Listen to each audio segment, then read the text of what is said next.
పెద్దపల్లి జిల్లా రామగుండ కార్పొరేషన్ ఎన్నికల నేపథ్యంలో 1వ డివిజన్ భారతీయ జనతా పార్టీ అభ్యర్థి రీమా బిశ్వాస్ తనను పోలీసులు బలవంతంగా నామినేషన్ విత్డ్రా చేయించారని ఆరోపించారు. కార్పొరేషన్ 1వ డివిజన్ నుంచి కాంగ్రెస్ అభ్యర్థి మడిపల్లి విజయ, బీఆర్ఎస్ నుంచి శ్వేత, బీజేపీ నుంచి రీమా బిశ్వాస్ ఇటీవల తమ నామినేషన్లను దాఖలు చేశారు. పోలీసులను రంగంలోకి దించి బీజేపీ అభ్యర్థి రీమా బిశ్వాస్ కుటుంబాన్ని బలవంతంగా ఆటోలో తీసుకెళ్లి విత్డ్రా చేయించుకోవాలని, లేదంటే కేసులు నమోదు చేస్తామని బెదిరించారు. దీంతో బీజేపీ అభ్యర్థి నామినేషన్ విత్డ్రా చేసుకుంది. ఈ క్రమంలోనే పోలీస్ కమిషనరేట్లో ఏసీపీ శ్రీనివాస్ కు రాతపూర్వకంగా ఫిర్యాదు చేశారు. కాంగ్రెస్ పార్టీ ఎమ్మెల్యే రాజ్ ఠాకూర్ మకాన్ సింగ్ తన అనుచరులు గూండాలు, రౌడీలతో తమ అభ్యర్థిని బెదిరిస్తున్నారని బీజేపీ రాష్ట్ర ఉపాధ్యక్షుడు కాసం వెంకటేశ్వర్లు ఆగ్రహం వ్యక్తం చేశారు. ఇవాళ రామగుండం లాంటి కార్పొరేషన్లో నామినేషన్ విత్డ్రా చేసేయించి బెదిరించేటువంటి విష సంస్కృతి కాంగ్రెస్ పార్టీ, కాంగ్రెస్ ఎమ్మెల్యే డైరెక్ట్గా బెదిరించి ప్రజాస్వామ్యం గురించి మాట్లాడుతున్నటువంటి నాయకులు ఇవాళ మొత్తం ఎలక్షన్స్ని వాళ్ళ సొంత ఆలోచనగా, సొంత వ్యవహారంగా ఇలా కాంగ్రెస్ పార్టీ వ్యవహరిస్తూ ఉంది.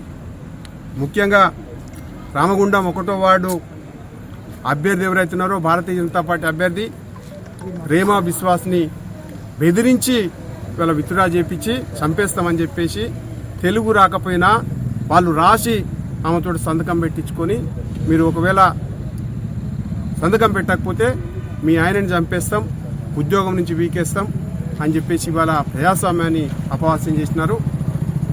మక్కాన్ సింగ్ ఎమ్మెల్యే ఈ గుండాయిజం ఎన్ని రోజులు నడవది. నువ్వు చేస్తున్నటువంటి 1వ వార్డు అభ్యర్థి ఎవరైతున్నారో రౌడీ షీటర్, అతనిపైన మర్డర్ కేసులున్నాయి. అతను ఇవాళ ఎలక్షన్ ఆఫీస్ చుట్టూ ఎవరిని నామినేషన్ వేయకుండా గూండాలను పెట్టుకొని ఇవాళ మొత్తం ఎక్కడికక్కడ ఎలక్షన్స్ని ఇనామినస్ చేసుకోవాలనేటువంటి ప్రయత్నం చేస్తూ ఉన్నారు. ప్రజలు కనుక ఓటేస్తే గెలిచేటువంటి పరిస్థితి లేదు. అందుకోసమనే ఇవాళ ఈ రకమైనటువంటి ప్రయత్నం చేసి ఇనానిమస్ చేసుకోవాలనేటువంటి ప్రయత్నం చేస్తూ ఉన్నారు. భారతీయ జనతా పార్టీ దీన్ని తీవ్రంగా వ్యతిరేకిస్తూ ఉంది.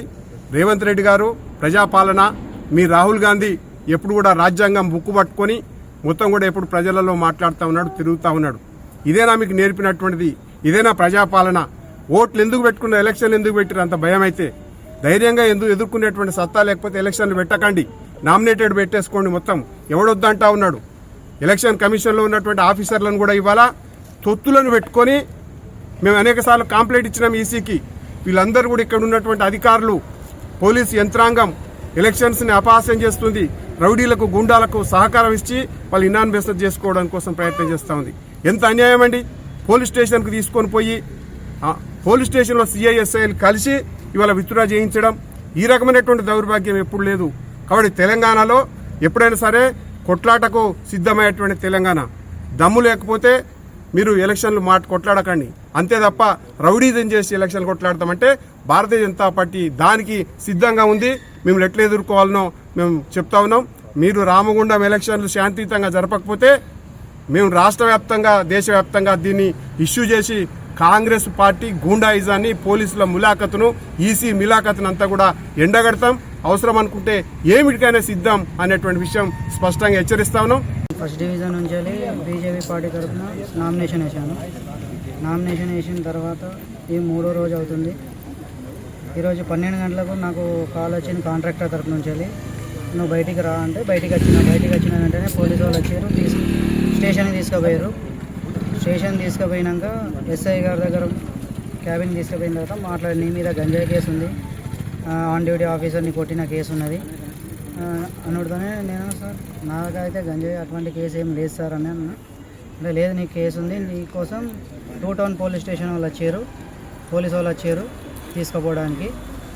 అంటే అనేసరికి బయటికి వెళ్ళమన్నారు. బయటికి వచ్చేసిన ఒక 10 నిమిషాల తర్వాత ఎస్ఐ దగ్గర తీసుకెళ్ళారు. అడిగారు, నువ్వు ఏం చేస్తావు ఏంటిది అని చెప్పాను. ఇట్లా ప్లాంట్లో పనిచేస్తా ఇది అంటే, నీ జాబే పోతుంది, నీకు కేసు ఉండగా నీకు జాబ్ ఎట్లా ఇచ్చారు అనేసరికి కాంట్రాక్టర్ని బ్లాక్ లిస్ట్ చేస్తామని చెప్పి ఇట్లా మాట్లాడారు. కాంట్రాక్ట్ కూడా భయపడి మాట్లాడేసరికి నామినేషన్ విత్డ్రాల్ చేస్తే కేసు అనేది ఏమి ఉండదు, ఏ కేసు ఉండదని చెప్పేసరికి నేను భయపడి సరే నేను నామినేషన్ విత్డ్రాల్ చేసుకుంటా అని చెప్పాను. చెప్పేసరికి ఓకే బయట వెయిట్ చేయండి అని ఇంటికాడికి ఆటో పంపించారు. మా వాళ్ళని పంపించి ఆరో దగ్గర తీసుకెళ్లారు.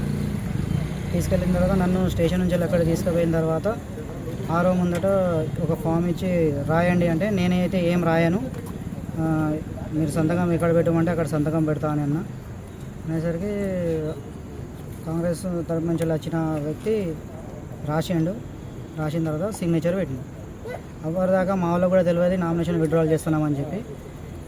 పోవడతోనే నామినేషన్ విత్డ్రాల్ ఎందుకు అంటే నా మీద ఇట్లా కేసు వేసారు అందుకే విత్డ్రాల్ చేయాల్సి వస్తుంది అని మా వాళ్ళకు కూడా అదే మాట చెప్పాను. అదే జరిగింది. తర్వాత అక్కడ నుంచి వచ్చిన తర్వాత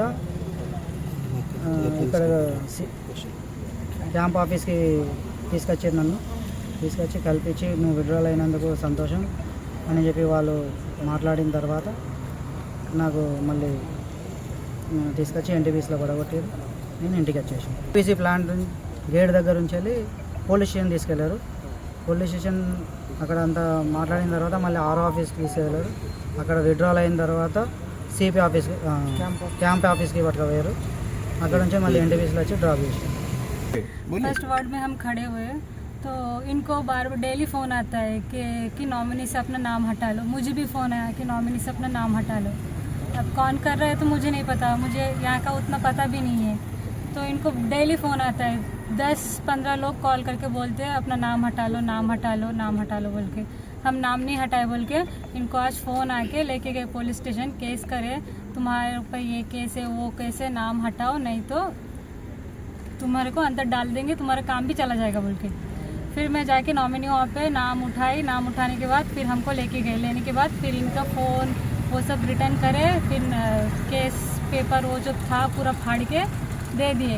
बोले इसके बाद अगर तुम लोगों ने किसी को भी बताया कि पार्टी ऑफिस या बाहर कहीं भी कुछ बोला तो तुम्हारी पूरी फैमिली को देख लेंगे बोल के धमकी दी. अगर किसी को बताए तो तुम लोगों को देख लेंगे बोल के, तुम्हारी पूरी फैमिली को देख लेंगे. इसी कड़े में लेटर तुम आरओ के पास मैंने वहाँ पे गए. जाने के बाद बोले सिग्नेचर करो. मैं इनसे पूछा क्या हुआ बोल के, तो मेरे को बोले केस करे बोल के. मैं बोली मैं सिग्नेचर नहीं करती. पर सिग्नेचर नहीं करे तो फिर प्रॉब्लम होता है. फिर सिग्नेचर करे. करने के बाद लिख के देने के लिए बोले. तो उन्होंने बोला मैं लिख के नहीं दूंगा, तुम लोग लिखो, जहाँ सिग्नेचर करना है हम लोग सिग्नेचर कर देंगे बोले. उन लोग खुद ही लिख के दिए, खाली मैं सिग्नेचर करती बस. तेलुगु में लिखी हूँ. तेलुगु में लिखे. हाँ, खुद ही लिखा, मुझे तेलुगु नहीं आता.